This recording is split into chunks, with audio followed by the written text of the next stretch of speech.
Selamat pagi, Shalom, Bapak Ibu yang saya kasih di dalam Tuhan kita Yesus Kristus.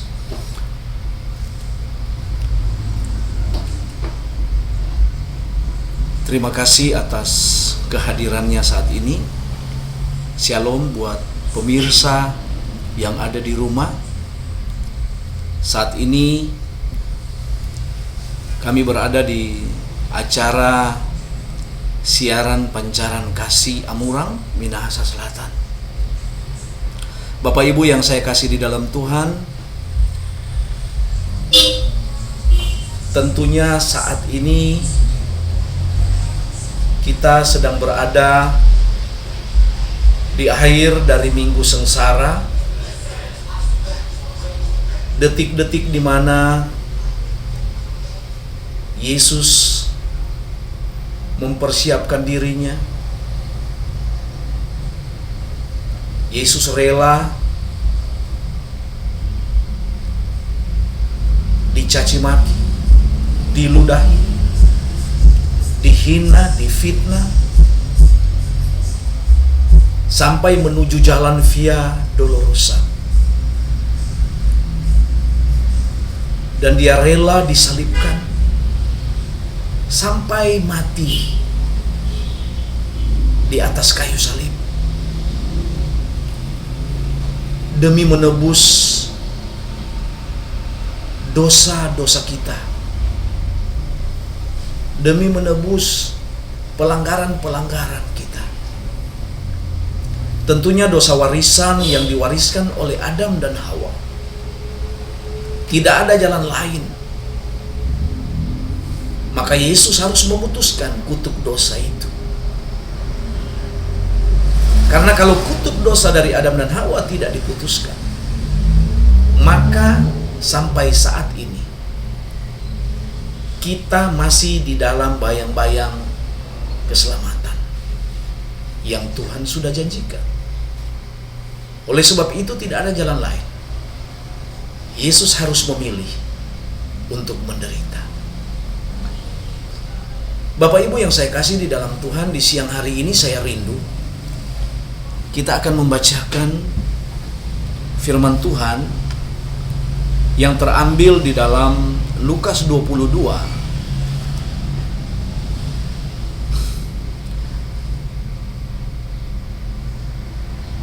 ayat 14 sampai dengan ayat yang ke-23. Baik, saya akan membacakan di dalam nama Tuhan Yesus Kristus. Penetapan perjamuan malam.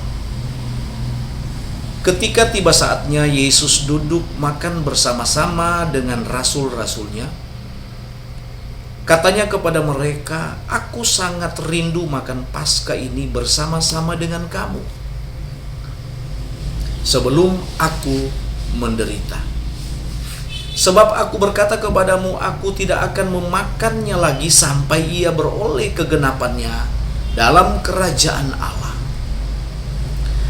Kemudian ia mengambil cawan, mengucap syukur, lalu berkata, "Ambillah ini dan bagikanlah di antara kamu. Sebab aku berkata kepada kamu, mulai dari sekarang ini aku tidak akan minum lagi hasil pokok anggur sampai kerajaan Allah telah datang." Lalu ia mengambil roti, mengucap syukur, memecah-mecahkan dan memberikannya kepada mereka. Katanya, "Inilah tubuhku yang diserahkan bagi kamu. Perbuatlah ini menjadi peringatan akan aku." Demikian juga dibuatnya dengan cawan sesudah makan. Ia berkata, "Cawan ini adalah perjanjian baru oleh darahku yang ditumpahkan bagi kamu. Tetapi lihat, tangan orang yang menyerahkan aku ada bersama dengan aku di meja ini. Sebab Anak Manusia memang akan pergi seperti yang telah ditetapkan. Akan tetapi celakalah orang yang olehnya ia diserahkan." Lalu mulailah mereka mempersoalkan siapa di antara mereka yang akan berbuat demikian. Demikian firman Tuhan yang berbahagia bagi setiap kita yang membaca dan merenungkan firman itu siang dan malam. Bapak Ibu yang saya kasih di dalam Tuhan kita Yesus Kristus, pada bagian ini saya akan membagi dua bagian di dalam nats pembacaan kita. Bagian pertama di dalam ayat 14 sampai ayat 20, Yesus mengungkap rahasia kerajaan Allah di antara murid-muridnya. Sekali lagi, Yesus menyingkap rahasia kerajaan Allah di tengah-tengah murid-muridnya. Rahasianya adalah pada ayat 19 sampai ayat 20, ayat 19 di situ bunyinya, lalu ia mengambil roti, mengucap syukur, memecah-mecahkan dan memberikannya kepada mereka. Katanya, inilah tubuhku yang diserahkan bagi kamu, perbuatlah ini menjadi peringatan akan aku. Bapak Ibu yang saya kasih di dalam Tuhan, di situ jelas Yesus mengatakan, inilah tubuhku. Jadi roti perjamuan kudus adalah sebuah simbol di mana Yesus menggambarkan roti itu adalah tubuhnya. Nah, Bapak Ibu yang saya kasih di dalam Tuhan, ketika kita masuk di dalam meja perjamuan, duduk di dalam meja perjamuan, apakah kita memahami bahwa roti itu adalah sebagai simbol di mana tubuh Yesus Kristus telah dipecah-pecahkan? Atau mungkin kita hanya berpikir bahwa ini adalah sebuah roti yang tanpa ada makna. Nah, inilah yang harus dipahami oleh setiap orang percaya, bahwa ketika kita duduk di dalam perjamuan, roti itu adalah sebuah peringatan atau sebuah tanda bahwa itu adalah tubuh Kristus yang dipecah-pecahkan. Bapak Ibu, tidak ada seorang di dalam dunia ini yang rela tubuhnya dibagi-bagikan untuk orang lain. Tidak ada. Belum pernah saya dapati ada orang seperti itu.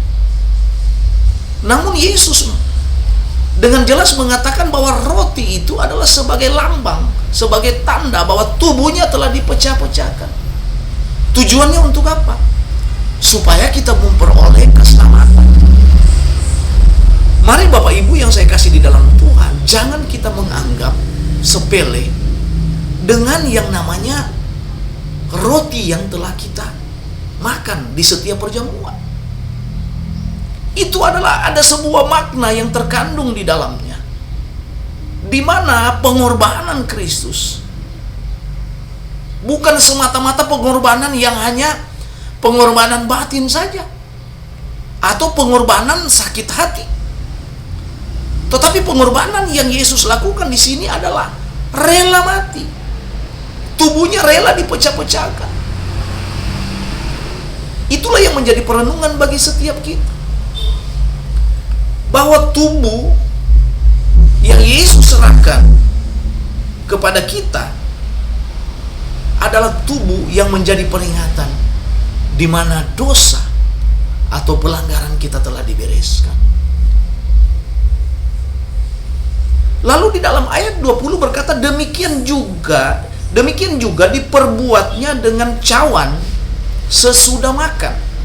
Ia berkata, cawan ini adalah perjanjian baru oleh darahku yang ditumpahkan bagi kamu. Nah, Bapak Ibu yang saya kasih di dalam Tuhan, di situ dia berkata bahwa darah itu adalah sebagai perjanjian baru. Artinya Yesus membuat sebuah perjanjian bahwa hanya lewat darahnya saja kita telah disucikan. hanya lewat darahnya saja kita telah disembuhkan dari berbagai macam sakit penyakit. Darahnya itu yang menjadi perjanjian baru bagi setiap kita, bahwa yang lama sudah berlalu, yang baru telah datang. Artinya dosa yang lama sudah dibereskan. Kutuk dosa yang diwariskan oleh Adam dan Hawa telah dibereskan. Nah, Bapak Ibu, bagaimana dengan kehidupan yang akan datang? Apakah di dalam ada janji keselamatan? Jelas ada janji keselamatan. Namun janji keselamatan yang Yesus maksudkan di situ bukan karena kita sudah memperoleh kasih karunia atau keselamatan yang cuma-cuma lewat pengorbanannya di kayu salib, lalu semuanya sudah beres. Tidak, saudara. Tentunya ada satu tugas yang harus kita lakukan. Tugas yang harus kita lakukan yaitu apa? Hargai keselamatan itu. Memang keselamatan yang sudah Yesus berikan itu tidak bisa diganggu-gugat lagi. Jadi tidak ada kehilangan-kehilangan keselamatan. Satu kali percaya kepada Yesus itu selamat. Namun bukan berarti ketika kita sudah selamat, hidup kita asal-asalan. Bukan berarti ketika kita sudah memperoleh keselamatan lalu kita seenaknya. Jangan. Ada pepatah berkata bahwa pengorbanan orang tua bukan hanya sekedar pengorbanan biasa saja, tetapi pengorbanan orang tua untuk anak-anaknya itu akan dibawa sampai mati. Itulah perjuangan ketika kita menjadi sebagai orang tua. Begitu juga Yesus yang berperan sebagai Bapa. Dia mau berkorban untuk kita. Dia rela mati untuk kita. Namun kembali kepada titik persoalan bahwa keselamatan yang sudah diberikan itu tidak pernah akan hilang dari kita. Namun yang Yesus minta di sini adalah ketika kita sudah memperoleh sebuah keselamatan, mari kita isi keselamatan itu dengan hal-hal yang berbau apa? Berbau agama.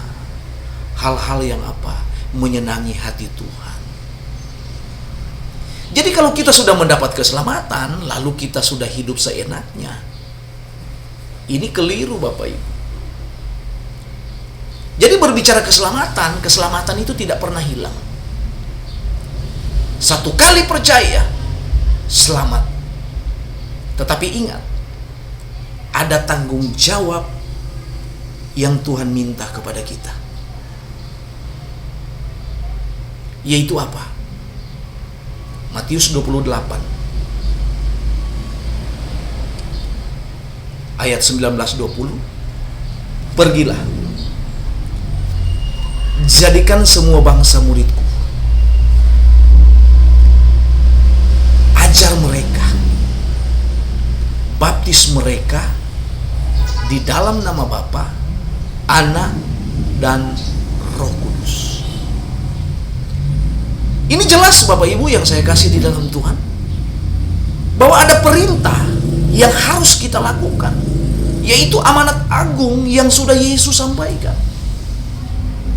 Jangan pernah takut untuk pergi memberitakan Injil.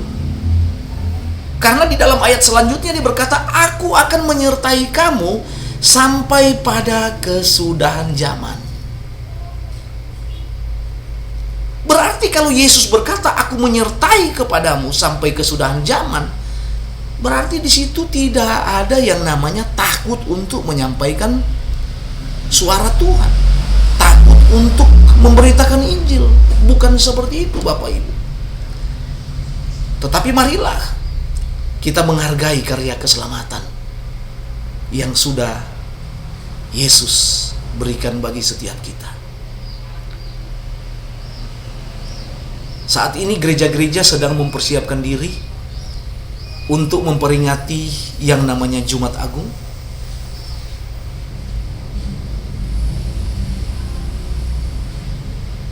Setiap gereja-gereja tentunya sudah mempersiapkan diri dengan baik. Namun menjadi titik tolak bagi kita. Jangan mempersiapkan hanya sekedar untuk menyenangi hati manusia. Jangan mempersiapkan diri hanya sekedar untuk memperlihatkan bahwa saya memperingati yang namanya Jumat Agung. Tetapi lebih dari itu, marilah kita menghayati. Marilah setiap gereja-gereja yang ada, mari kita renungkan kembali. Jumat Agung yang sudah Yesus perlihatkan kepada kita, bahwa perjalanannya untuk mencapai ke sebuah titik ada harga mahal yang harus dibayar. Mari kepada setiap gereja-gereja yang ada, persiapkan diri dengan baik. Ketika kita menghadapi yang namanya Jumat Agung, Paskah, sampai pada kematian dan kenaikan Yesus, mari kita mempersiapkan diri dengan baik. Jangan saling memfitnah, jangan saling menuduh, jangan saling mempersalahkan. Sudah saatnya gereja-gereja bergandeng tangan. Sudah saatnya gereja-gereja saling mengasihi satu dengan yang lain. Biarlah dengan momen